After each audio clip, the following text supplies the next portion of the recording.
Quando o Espírito Santo suscita em nosso coração a desolação? Vamos falar um pouquinho sobre isso na palavra de hoje.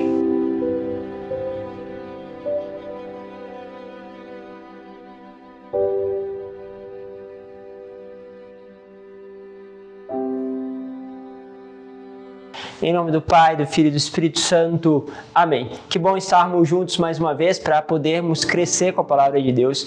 Hoje eu quero falar sobre a desolação. É um assunto muito bonito, abordado através de Santo Inácio, que vai falar aí sobre o discernimento espiritual.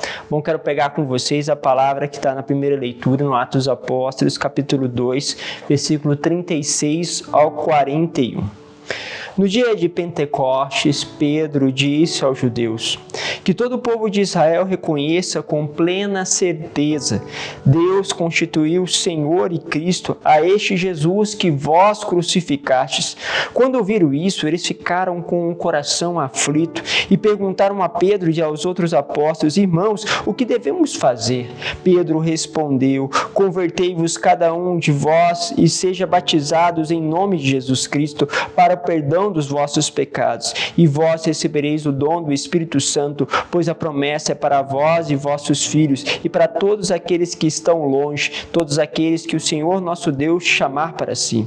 Com muitas outras palavras, Pedro lhes dava testemunho e os exortava, dizendo: Salvai-vos dessa gente corrompida. Os que aceitaram as palavras de Pedro receberam batismo. Naquele dia, mais ou menos 3.000 pessoas se uniram a eles. Palavra do Senhor.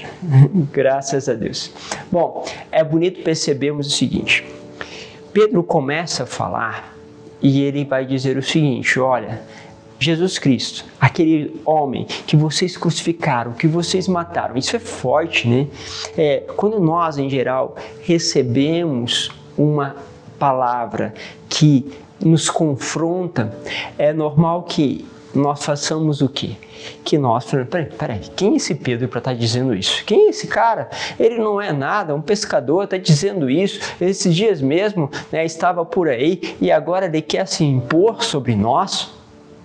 Pois bem, era sempre essa a dimensão que atingia os fariseus. Os fariseus escutavam e retrucavam, escutavam e fechavam os ouvidos, escutavam e justamente não reagiam de forma positiva. E aí é interessante, porque é um passo do Espírito, uma graça do Espírito, que nós possamos receber muitas vezes uma desolação, e essa desolação causa em nós uma conversão. Como assim?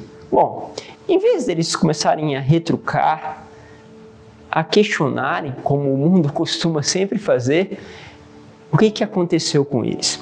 Houve dentro deles uma aflição. A palavra de Deus diz assim, que eles estavam com um coração aflito. Ou seja, aquilo estava acontecendo, eles estavam ouvindo aquela palavra então estava causando aflição no coração daquelas pessoas, e eles então perguntaram: o que vamos fazer? O que devemos fazer? Quantas vezes isso pode ter acontecido com você, acompanhando as homilias, se perguntar assim: e agora, diante de tudo isso, diante desta palavra, o que nós vamos fazer? E isso deve acontecer quando você medita a palavra deve te confrontar, não para que você fale: fulano faz isso, ciclano tem que fazer isso. O problema é justamente porque Beltrano lá não entendeu a palavra de Deus, porque se ele entendesse essa palavra de Deus, isso aqui seria mudado. Sim, a gente pode até querer e desejar a conversão dos outros, mas nós precisamos ter o nosso coração aflito para percebermos o que nós precisamos fazer.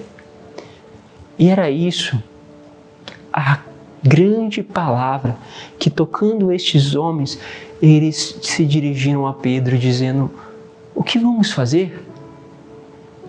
O que vamos fazer? E Pedro, sabiamente, é como se ele colocasse: então, aqui há um ponto de conversão, aqui é um ponto de mudança, então o que vocês precisam? Precisam justamente serem batizados no nome de Jesus. E depois de serem batizados, receberem a força do Espírito. Percebam aqui o movimento. Então, fixando naquilo que é justamente o tema dessa homilia. Quando nós deixamos que a desolação se torne conversão, e você percebe isso, é que entrou aí uma ação do Espírito bom. Quando nós transformando aquilo que muitas vezes nos impacta em acusação, em murmuração, em reclamação, porque fulano está vendo isso, e ciclano está isso, porque aquele outro, quem é ele para dizer isso? Quando nós fazemos isso, sim, nós em vez de vivermos a desolação que nos causa a conversão, nós passamos para a acusação. E aí se torna a artimanha do mal, porque o mal não quer a conversão, ele quer que você se coloque contra o teu irmão. Se colocou contra o teu irmão, ação do mal. Se colocou em conversão, ação do Espírito bom. Parece muito claro, a palavra de Deus diz o seguinte: árvore boa dá fruto bom, árvore má dá frutos maus. Mas parece que nós muitas vezes não conseguimos que isso entre dentro da nossa cabeça. E nós vivemos em guerra com os nossos irmãos. Precisamos justamente trabalhar a conversão. E é bonito, porque a quaresma toda foi um movimento de conversão. Vem a Vigília Pascal, que nós vivemos esses dias. O que acontece na Vigília Pascal? Lá você vai ter a renovação do batismo. Depois da renovação do batismo, nós agora vamos passar a viver a expectativa de Pentecostes, ou seja, do batismo do Espírito. Então Deus está preparando tudo para você, e que essa aflição que você sente dentro do coração possa se transformar justamente em experiência de batismo do Espírito Santo. Deus vos abençoe, Pai, Filho e Espírito Santo. Amém.